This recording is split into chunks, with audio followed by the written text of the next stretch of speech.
yang disebut tiga serangkai, yaitu pimpinan pusat daripada industri partai.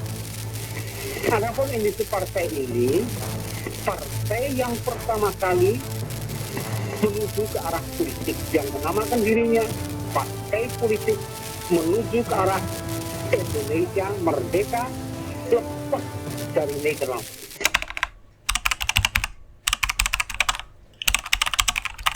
Ki Hajar Dewantara adalah jurnalis yang kritis dan arsitek politik pergerakan yang radikal serta revolusioner. Tulisan-tulisan radikalnya di media massa, propaganda gerakan politiknya, dan keterlibatannya dalam aksi buruh di berbagai daerah membuat Ki Hajar keluar masuk penjara dan tempat pengasingan. Tapi kenapa seorang tokoh sehebat Ki Hajar Dewantara yang dikenal sebagai jurnalis yang kritis, aktivis politik, bahkan pemimpin aksi buruh, akhirnya memilih untuk berjuang lewat jalur pendidikan? Yuk, kita telusuri perjalanan luar biasa dari Suwardi Suryaningrat yang kelak dikenal sebagai Ki Hajar Dewantara.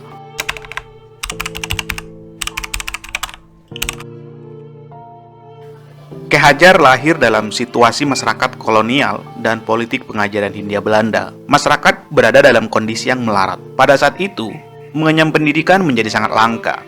Hanya beberapa kalangan Belanda, Tionghoa, dan beberapa pembesar yang ada di daerah yang bisa mengakses pendidikan dari pemerintah Belanda.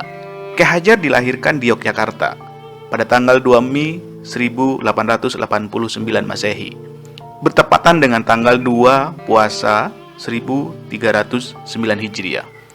Itu adalah hari yang istimewa bukan hanya karena tanggal 2 Mei dan 2 Puasa itu jatuh bersamaan pada hari Kamis, tapi lantaran bagi orang Islam, bulan puasa adalah bulan pendidikan dan bulan pengembelengan keimanan. Ketika Ki Hajar lahir, maka adat-adat Jawa yang feodal dan royal itu ditiadakan. Hari ini karena bersamaan dengan datangnya bulan suci puasa yang harus menyesuaikan syukuran kelahiran dengan spirit bulan puasa. Adat-adat seperti pembacaan kitab sastra Jawa karena masih dianggap pembawa spirit keagamaan tetap diadakan bergantian dengan pembacaan Al-Quran. Pada waktu dilahirkan diberi nama Suwardi Suryaningrat karena beliau masih keturunan bangsawan, maka mendapat gelar Raden Mas yang kemudian nama lengkapnya menjadi Raden Mas Suwardi Suryaningrat. Ayahnya bernama Kanjeng Pangeran Haryo Suryaningrat, putra Kanjeng Gusti Pangeran Hadipati Haryo Suryo Sasraningrat yang bergelar Sri Paku Alam III. Sri Paku Alam III sendiri menikahi permaisurinya yang berasal dari kerabat keraton Yogyakarta. Secara genealogi,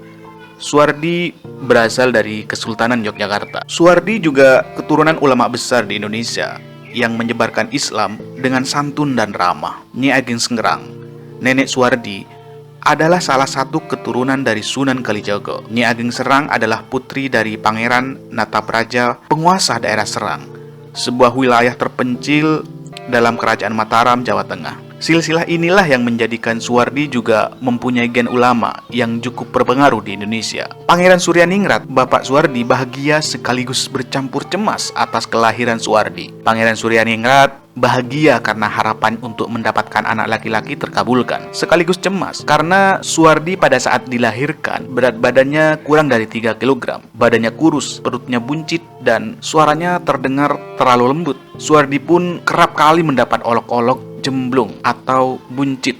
Beberapa keluarga dekatnya memanggil Suwardi kecil itu dengan olok-olok dan Mas Jemblung. Hanya saja, Kiai Sulaiman, seorang santri sahabat Pangeran Suryaningrat yang mempunyai pesantren di daerah Prambanan, berpandangan berbeda terhadap sosok bayi Suwardi. Beliau mendapatkan firasat bahwa suara tangis bayi yang lembut itu suatu saat kelak akan didengar oleh orang di seluruh negeri. Perutnya yang buncit memberi firasat bahwa anaknya itu kelak akan menelan dan mencerna ilmu yang banyak.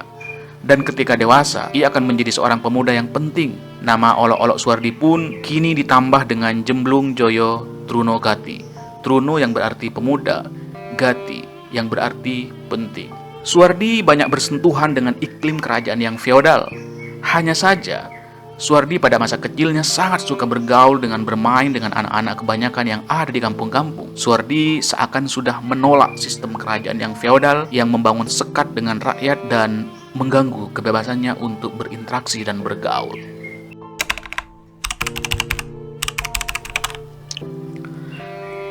Ketika Suwardi mendapat pendidikan formal pertama di Sekolah Dasar Belanda 3 pada tahun 1896, maka Suwardi merasa kurang senang karena banyak teman sepermainan yang tak bisa sekolah bersama karena mereka berasal dari rakyat biasa. Pengalaman inilah yang juga turut mengilhami Suwardi kelak untuk melakukan penantangan terhadap kultur feodal dan sistem yang bertentangan dengan nilai keadilan dan kemanusiaan. Setelah tamat dari sekolah dasar pada tahun 1904, Suwardi sempat melanjutkan ke sekolah guru, Quick School di Yogyakarta. Hanya saja, itu tidak selesai karena Suwardi menerima tawaran beasiswa dari Stovia, sekolah kedokteran yang berada di Jakarta. Tawaran beasiswa ini diterima Suwardi dalam rangka meringankan beban orang tuanya untuk biaya pendidikan.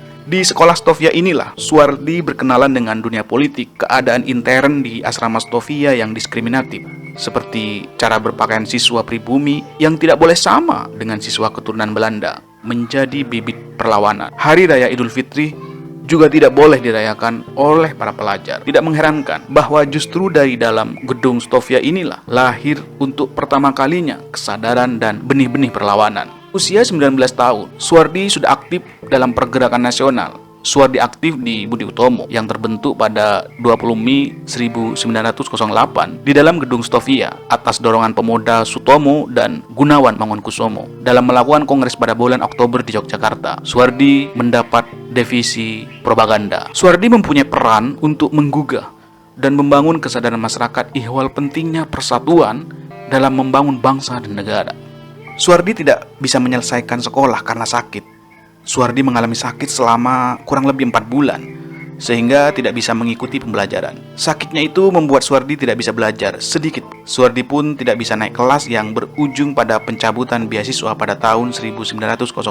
Akhirnya Suwardi keluar lantaran tidak mampu untuk membiayai pendidikan tanpa beasiswa. Suwardi memang keluar dari sekolah, tapi beberapa guru di Stovia tetap mengakui kecerdasan Suwardi. Maka tak heran jika Direktur Stovia mengeluarkan surat istimewa yang menjelaskan ihwal kemampuan dan bakat Suwardi. Surat itu cukup membantu Suwardi untuk melamar pekerjaan. Suwardi kerap berpindah-pindah pekerjaan, mulai dari bekerja pada laboratorium pabrik gula di Kalibagor, Banyumas, hingga kemudian pindah ke Yogyakarta dan bekerja sebagai pembantu apoteker di Redcamp.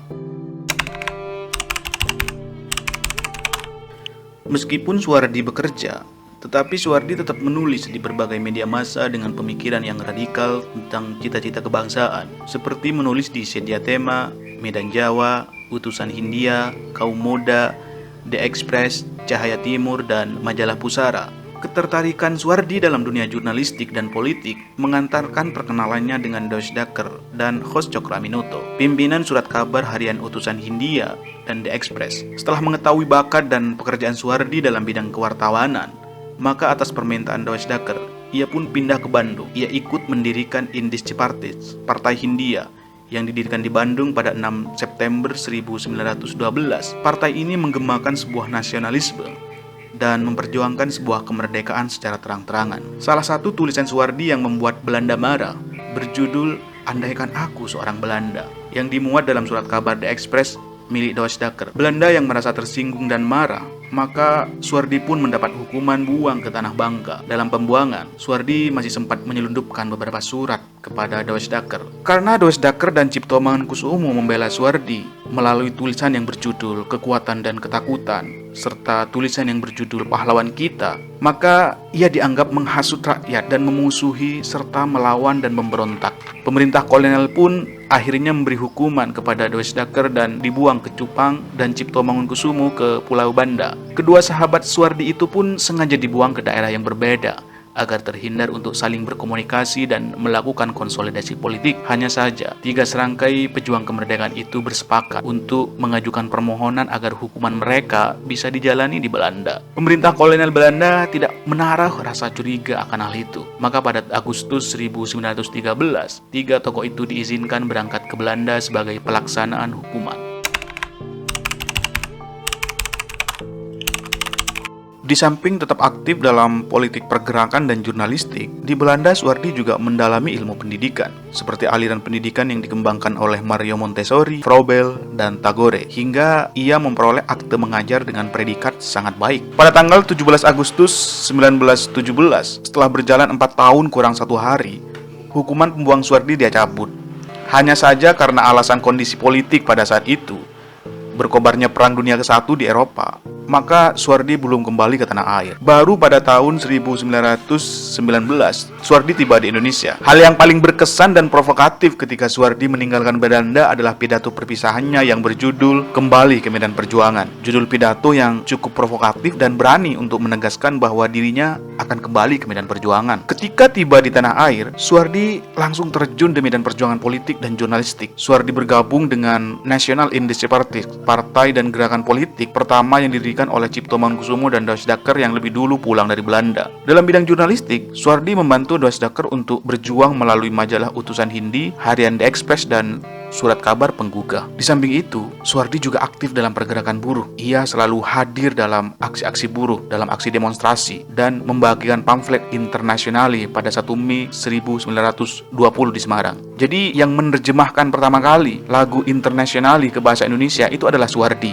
Suwardi ditangkap karena terlibat dengan gerakan buruh. Ia keluar masuk penjara. Dalam tahun 1920 saja, Suwardi 2 kali kena delik peres. Yang pertama beliau ditangkap, ditahan, kemudian dibebaskan lagi. Kemudian yang kedua kalinya ditangkap, ditahan, dan dijatuhi hukuman 6 bulan penjara. Setelah itu, Suwardi juga kena delik pidato dan dijatuhi hukuman penjara selama 3 bulan. Sikap pemerintah Belanda kian keras terhadap pergerakan rakyat, hingga akhirnya National Industry Party dilarang berdiri dan dibubarkan. Setelah itulah Suwardi dan Dosdaker meneruskan perjuangannya di lapangan pendidikan dan kebudayaan dengan pertimbangan perjuangan mencapai Indonesia merdeka tidak cukup dengan gerakan politik, tetapi juga harus mementingkan penyebaran benih jiwa merdeka di kalangan rakyat jelata dengan jalan pendidikan nasional. Maka Dosdaker mendirikan Kesatrian Institute di Bandung. Kemudian Suwardi mengajar di sekolah Adidharma milik Surya Pranoto, kakaknya sendiri, sedangkan Cipto Mangunkusumo tetap berjuang dalam medan